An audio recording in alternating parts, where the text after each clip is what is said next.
Des antichasses au Moyen-Âge, tu ne crois pas que tu pousses un peu le bouchon? Je vois mal des paysans gueuler pour protéger les galinettes cendrées, alors qu'ils pourraient en braconner une ou deux pour mettre des beurres dans les épinards.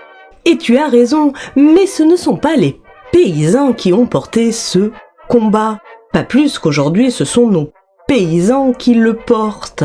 C'est plutôt ce qui est l'équivalent de nos bobos parisiens, de nos néo-ruraux, englués dans des positions idéologiques, plus que ancrés dans un territoire et une réalité.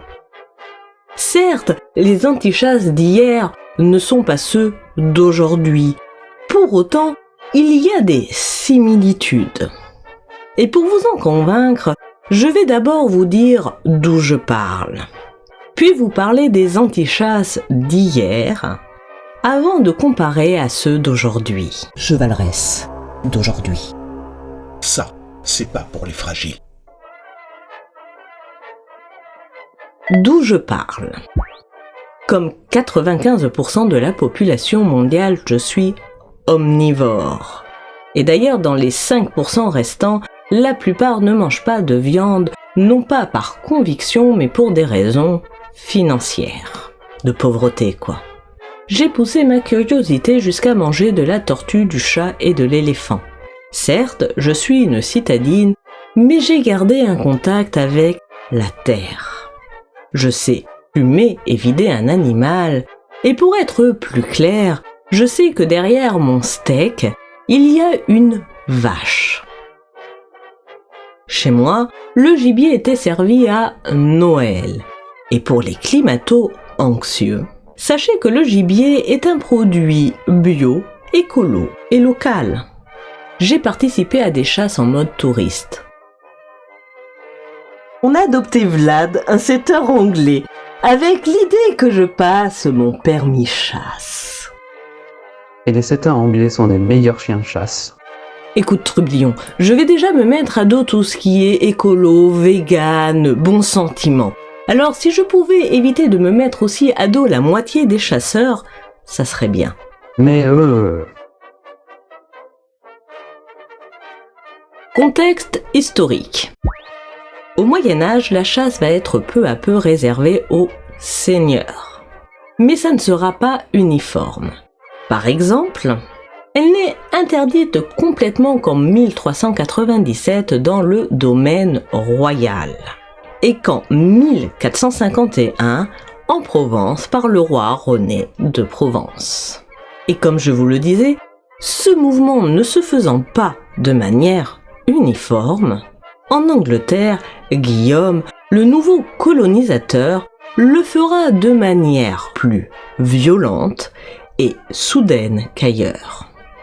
Il introduira les lois forestières normandes de manière brutale.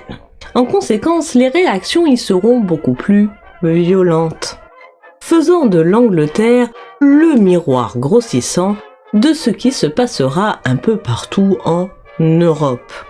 Avant l'arrivée des Normands, au XIe siècle, l'Angleterre avait subi un déboisement assez exceptionnel. Cela a eu un impact environnemental similaire à l'arrivée des colons aux USA. Et Guillaume le Conquérant, lui, va mettre un point d'honneur à reboiser les terres. Non pas pour des raisons écologiques, vous vous en doutez, mais pour des raisons politiques. Et il va le faire avec la douceur d'un éléphant furieux dans un magasin de porcelaine. Pour vous donner une idée, concernant la Nova Foresta au nord de York, Guillaume profitera d'avoir mis à feu et à sang la région suite à un conflit avec les rebelles pour s'approprier la terre. Et après 9 ans de jachère, il plantait une forêt. Et quand je dis mettre à feu et à sang, c'est pas une expression. Les habitants de la région n'avaient tellement plus rien à manger qu'ils finirent par s'entremanger, se livrer au cannibalisme, dans le but de survivre. Et la politique de Guillaume le Conquérant va avoir pour conséquence plusieurs types de conflits. Des conflits d'usage, des conflits entre les pouvoirs laïques et religieux, et un conflit idéologique. Conflit de propriété, conflit d'usage. Sur un même terrain, on fait soit une forêt, soit un champ. Et donc cela va transformer l'agriculture. On va passer de la monoculture, qui est un modèle hérité des Romains, de la Rome antique, à une diversification des cultures et une division parcellaire des terres. La monoculture n'est pas une invention moderne non plus. Ben non. Chateaubriand avait écrit « La forêt précède les peuples et les déserts les suivent », il s'est trompé. En plus de reboiser, c'est-à-dire d'exproprier, et d'ailleurs plus souvent le clergé que le peuple, il va aussi se réserver des droits, notamment le droit de chasse. Or, au Moyen-Âge, la liberté d'un homme se mesure à l'aune de ses privilèges. Conflit de pouvoir. Guillaume le Conquérant va se réserver le droit de chasse sur toutes les forêts. Il va déléguer ce droit de chasse de manière très ponctuelle à des personnes issues de la haute noblesse. Mais très concrètement, le baron moyen n'a généralement pas le droit de chasser sur ses propres terres. De plus, il va lutter contre le braconnage. Et la punition est généralement l'aveuglement. Oui, les Normands adorent crever les yeux. Alors, quelques dérogations sont autorisées. Barons et ducs étaient autorisés à prendre un cerf ou deux lorsqu'ils traversaient une forêt pour le besoin d'un voyage. L'acte lui-même était soigneusement noté dans les registres des juridictions spéciales de la forêt sous la mention « venaison prise pour mandat ». Mais elles sont rares. Au XIIIe siècle, la révolte des barons obligera à donner des droits de garenne aux seigneurs. L'objectif est qu'ils arrêtent d'aller piller les villages. Mais ils seront obligés de clôturer leur terrain. Alors certains s'amusent à mettre des barrières où le gibier peut passer sur leur terrain mais pas revenir sur le terrain voisin. Et quand le terrain voisin est un terrain royal, autant vous dire que cela ne se passe pas très bien. Mais ces largesses connaîtront des va-et-vient, comme l'expliquent France et Joseph G.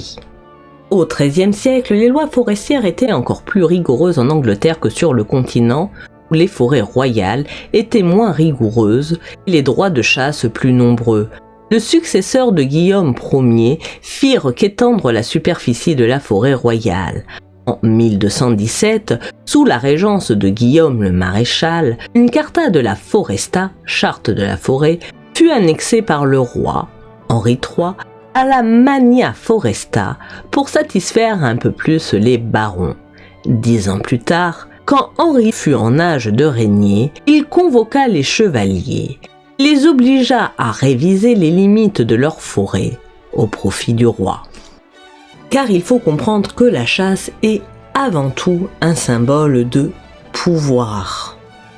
Chez les seigneurs, elles servent moins à remplir l'assiette qu'à montrer l'étendue de ses terres et donc de son pouvoir.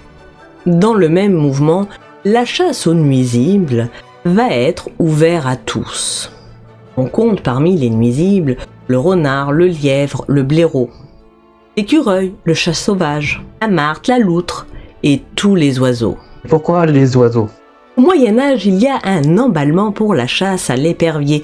Pour les petits nobles et la noblesse, c'est le moment de faire voir, de se montrer avec son rapace.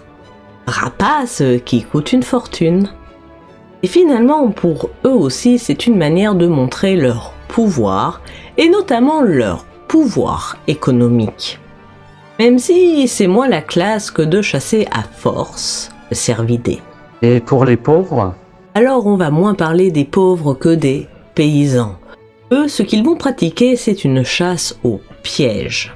Chasse qui a pour but de préserver leur culture, ou leur troupeau, des nuisibles et des prédateurs. Et oui, la population animale ne se régule pas par l'opération du Saint-Esprit. Quant au braconnage, le peuple est censé le dénoncer. Mais c'est rarement le cas. Les braconniers étaient jugés par des tribunaux spéciaux qui passait une fois tous les 7 ans. Et les braconniers attendaient leur jugement en captivité. Bon, au bout de 7 ans de prison, ils pouvaient espérer une justice plus clémente. Cela me fait penser à la scène où Robin des Bois sauve l'enfant pris en train de braconner. Alors, c'est une très bonne référence, mais il ne faut pas se tromper. Cette scène n'a pour but que de montrer que Robin des Bois est un bon seigneur qui se préoccupe de son peuple. Une image qui vient en opposition de celle de son rival, Jean sans Terre. Un roi à la fois cruel et méprisé. Un mauvais roi. C'est un conflit de propriété qui cache un conflit de pouvoir. Mais la forêt, ce n'est pas que la chasse et le droit de garenne. Le droit de coupe, lui aussi, fera l'objet d'autorisation, de réglementation. Le peuple aura l'autorisation de ramasser le bois mort pour se chauffer, faire vagabonder les cochons, ce qui permet, en mangeant les glands, de les fertiliser. Car oui, les forêts européennes sont des forêts entretenues. Laissées à l'état sauvage, c'est les condamner à étouffer en moins de 3 ans. Reste le clergé. Effectivement, le clergé voudrait disposer de ses propres droits de chasse sur ses propres terres. Ceci dit, en jugeant le mode de vie des seigneurs et en leur reprochant de faire ce que eux-mêmes aimeraient faire et qu'ils finiront par avoir le droit de faire. Pardon ? Conflit idéologique. Ce conflit de propriété et ce conflit de pouvoir va se cristalliser autour d'un pouvoir idéologique qui va opposer le clergé, c'est-à-dire le pouvoir religieux, le pouvoir céleste, à la noblesse, c'est-à-dire le pouvoir terrestre, le pouvoir laïque. 2 moines, 2 chroniqueurs vont être particulièrement représentatifs de ce combat. Florence de Worcester, un Anglais, et Ordéric Vital, anglais par sa mère et qui garde une certaine rancune vis-à-vis des Montgomery, des proches de Guillaume le Conquérant et dont il était vassal. Et alors, pour comprendre, c'est un peu le type de mecs qui ne connaissent rien à la vie, puisqu'ils rentrent au couvent entre 6 et 8 ans, mais qui ont un avis sur tout. Et cet avis cache généralement autre chose. À titre d'exemple, Ordéric Vital s'en prendra à Guillaume IX d'Aquitaine, le grand-père d'Aliénor d'Aquitaine et le père de l'amour courtois. Ordéric juge que Guillaume IX est un libertin qui étudie l'art de plaire aux femmes au moyen de toutes sortes d'immoralités. Et pour lui, d'une manière générale, les seigneurs ont tous une vie de dépravés. Mais si je vous rappelle qu'à l'époque, Aliénor est la reine d'Angleterre, la femme d'Henri II, vous voyez comme d'un coup la critique semble beaucoup moins objective. Et c'est bien tout le problème des sources écrites. Si certains peuvent s'emballer devant un Ordéric qui ne plie pas devant la propagande normande, il faut considérer son texte pour ce qu'il est, un parti pris. De plus, on peut se demander pourquoi ce texte a été conservé alors qu'il allait à l'encontre du pouvoir établi.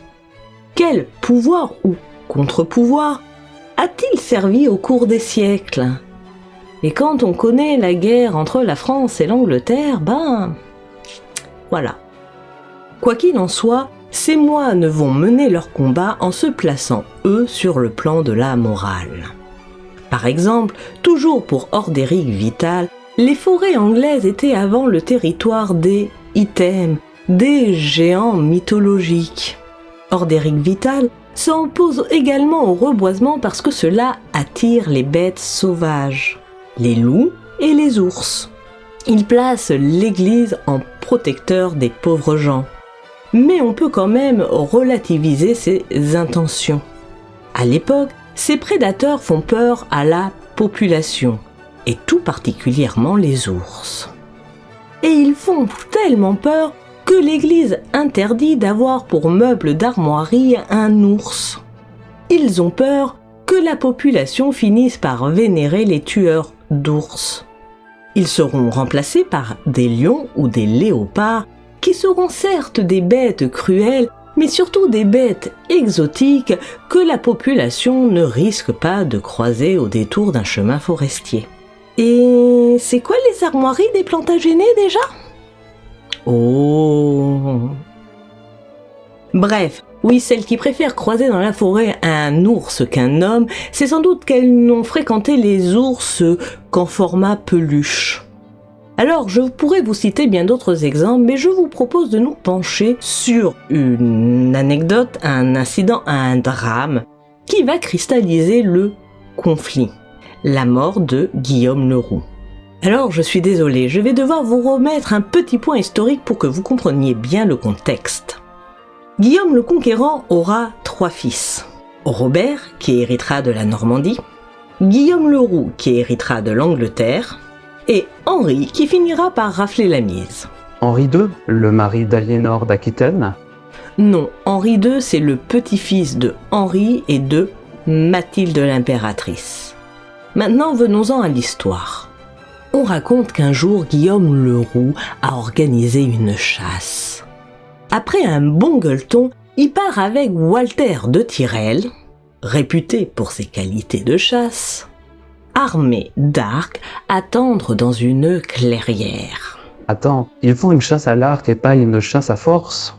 Oh, je t'aime, la question est pertinente. Oui, c'est étrange. Quoi qu'il en soit, un cerf finit par montrer le bout de son nez. Les deux amis se séparent pour mieux l'encercler.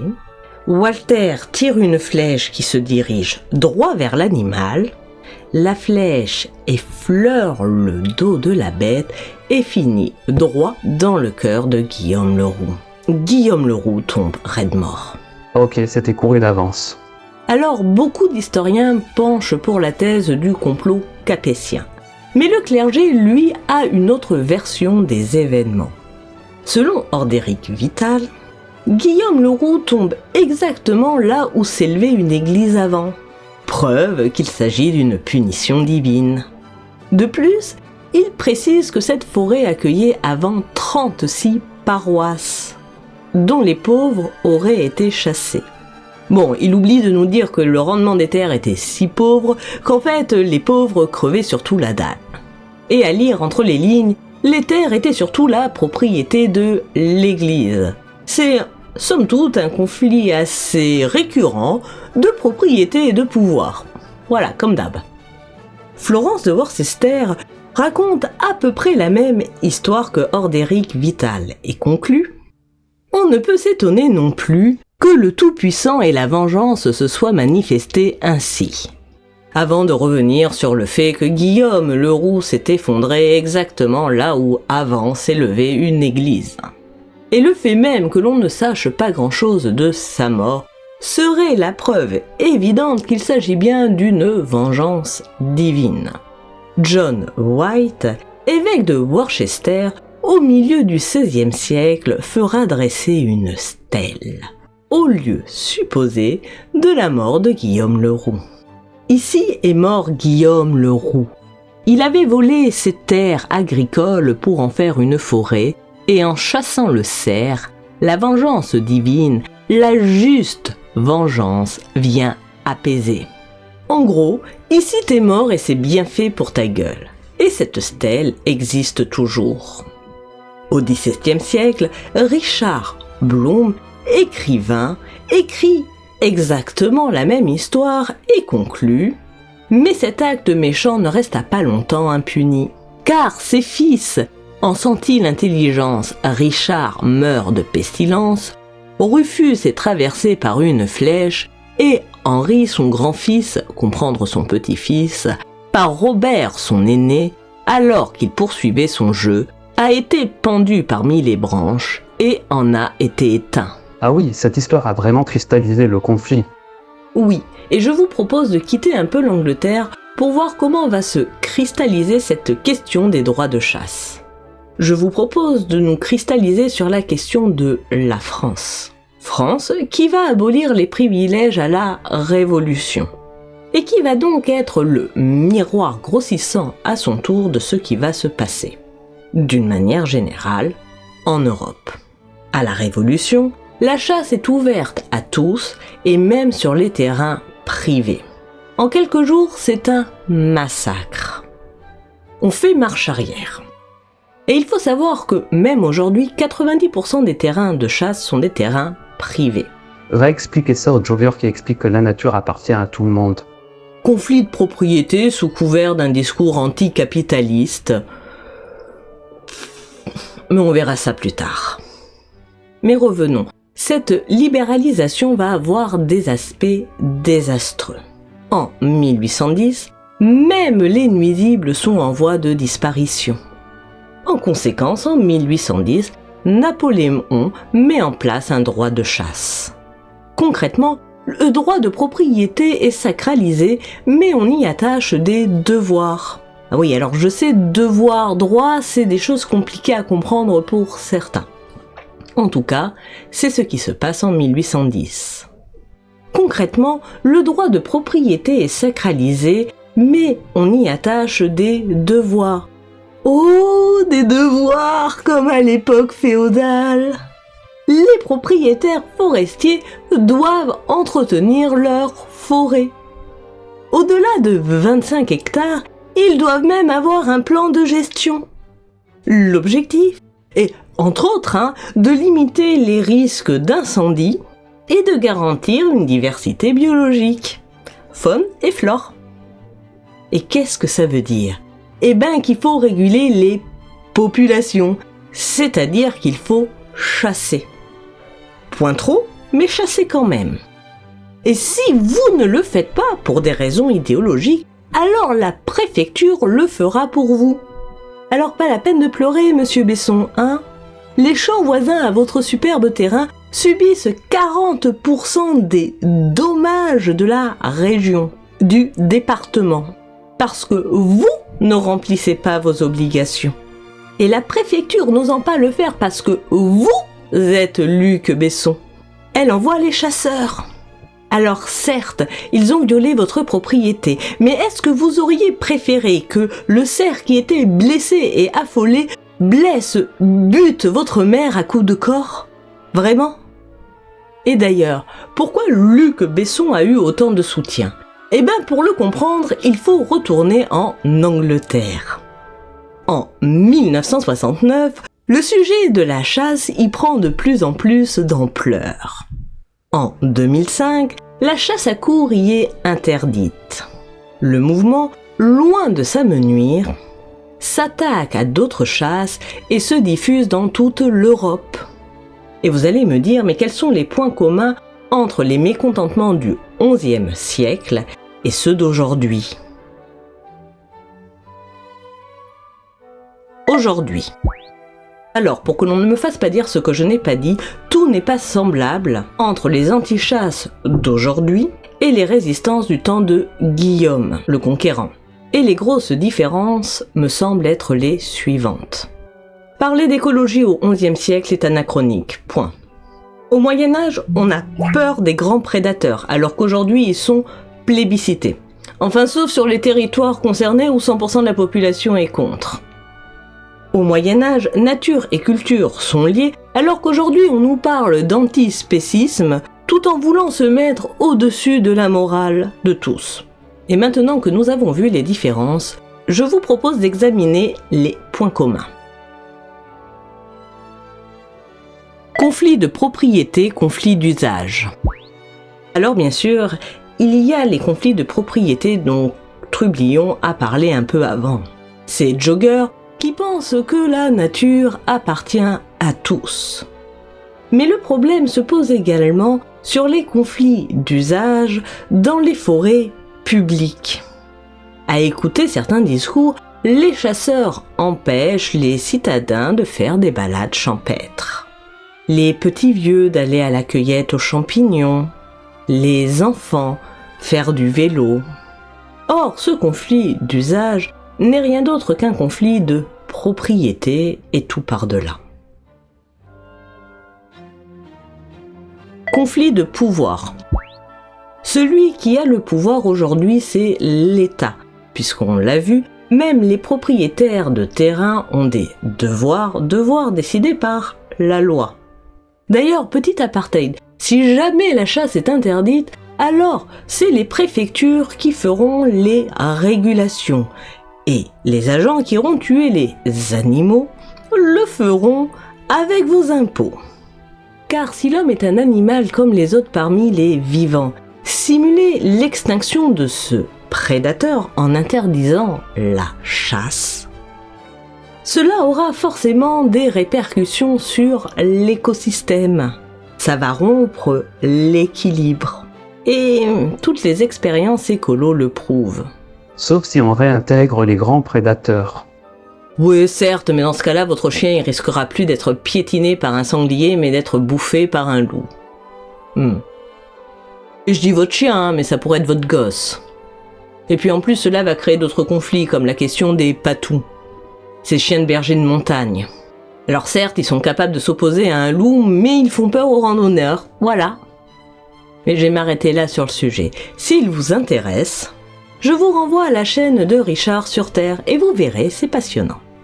Quoi qu'il en soit, on voit bien que tous ces mouvements anti-chasse, véganes, zadistes, anticapitalistes, sont des mouvements qui se nourrissent de la colère et de la révolte.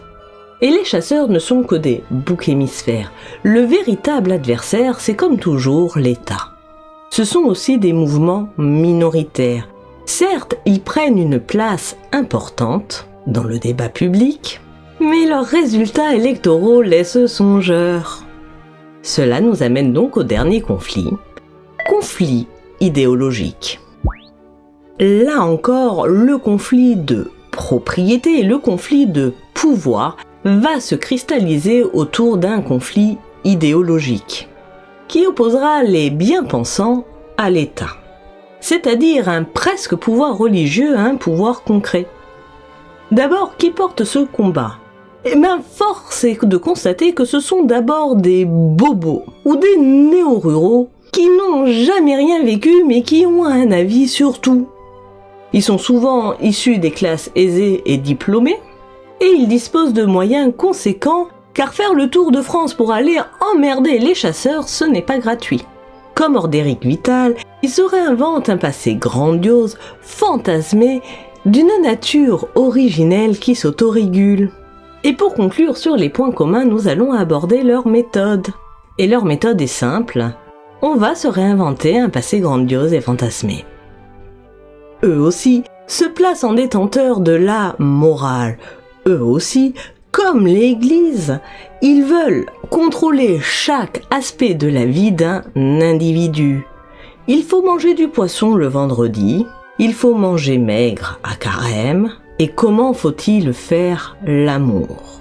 L'antichasse, de son côté, souvent anticapitaliste et vaguement féministe, nous explique qu'il ne faut pas manger de viande et nous explique aussi qu'il faut tout verbaliser au nom du consentement avant le moindre geste quand on fait la chose.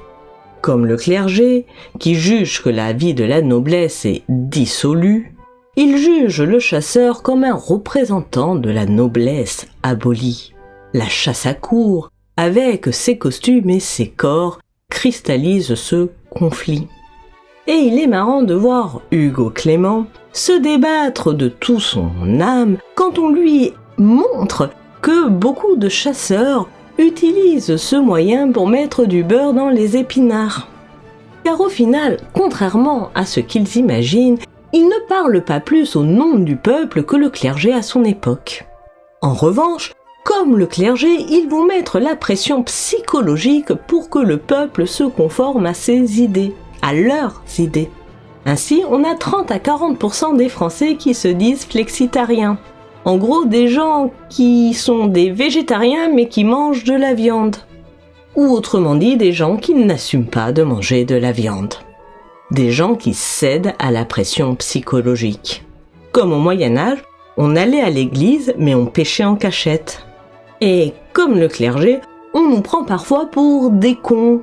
À l'image de Hugo Clément, qui nous explique que le lapin ne mange pas de carottes mais les fans des carottes.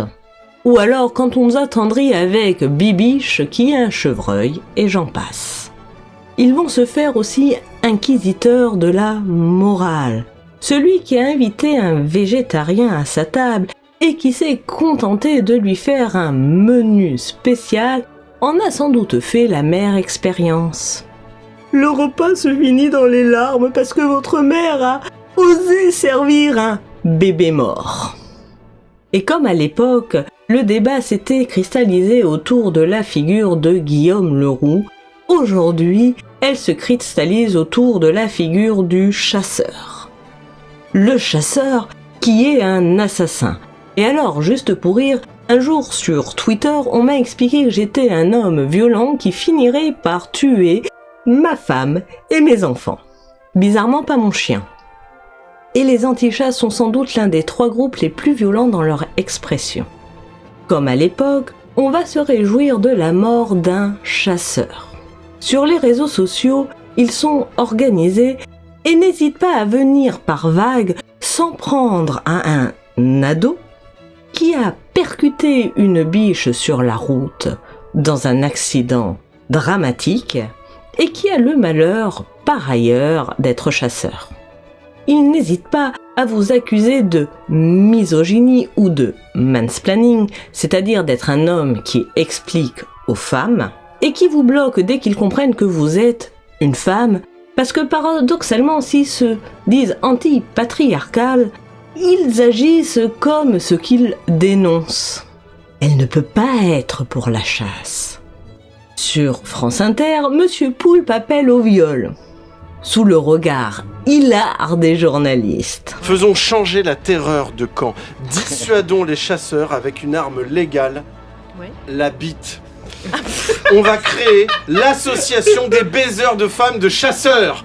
Bravo, oui, quelle idée incroyable! Oui, c'est un appel au viol. C'est une arme de guerre aussi vieille que la guerre. Et oui, c'est diffusé sur le service public. Régulons les hordes de femmes de chasseurs insatisfaites qui n'attendent que ça, les pauvres femmes délaissées par leur mari. Et oui, il réduit la femme à cette pauvre petite chose qui se sent perdue quand il n'y a pas son mari, une petite chose délaissée qui ne sait pas vivre 3 heures toute seule. Bon, c'est misogyne, mais à ce niveau-là, je crois que c'était pas la peine de le préciser et on va s'arrêter là parce que vraiment c'est à vomir. Enfin, quand la pression psychologique ne suffit pas, on va mettre la pression physique. C'est Pierre Ribaud qui se fait un devoir de harceler les chasseurs. Et d'ailleurs, juste petite question comme ça, si les chasseurs sont si violents que ça, comment cela se fait que Pierre Ribaud n'ait jamais pris une petite cartouche? Après tout, ils sont armés. La haine rend décidément plus bête que l'amour. C'est tout dire. Je ne suis pas sûr que citer du Céline va arranger ton cas. Cependant, par honnêteté intellectuelle, je dois également vous dire que certains ont une véritable approche psychologique. Ils évoquent la notion de sentience. Sentience? La sentience désigne la capacité d'éprouver des choses subjectivement, d'avoir des expériences vécues. En gros, de ressentir des émotions. Quand ils apprendront que les hêtres étouffent les rejets des autres arbres pour permettre à leur propre rejet de grandir, la question sera, est-il moral de se laisser mourir de faim? En attendant, leur question est mal posée. Mais reconnaître que le sujet est mal posé est impossible, car pour beaucoup, cela se limite à tuer c'est mal. Le vrai dilemme est celui du tramway. Un tramway roule et il va écraser 5 personnes. Il y a un embranchement. Vous pouvez dévier le tramway. Si vous le faites, les 5 personnes seront sauvées. Mais une personne qui est sur la déviation et qui n'a rien demandé à personne va mourir. Et ben la chasse, c'est pareil. Vous avez dans votre viseur un lapin, une biche, un oiseau. Si vous appuyez sur la gâchette, il meurt. Mais si vous n'appuyez pas, si vous n'appuyez jamais sur la gâchette, il va proliférer et détruire l'habitat des autres animaux. Et eux-mêmes vont finir par mourir de faim, développer des maladies. Enfin bref, ils vont tous mourir dans des conditions absolument immondes. Vous tirez ? Personnellement, j'ai choisi, et croire que vous avez d'autres solutions serait tomber dans le panneau. Ah, Conclusion.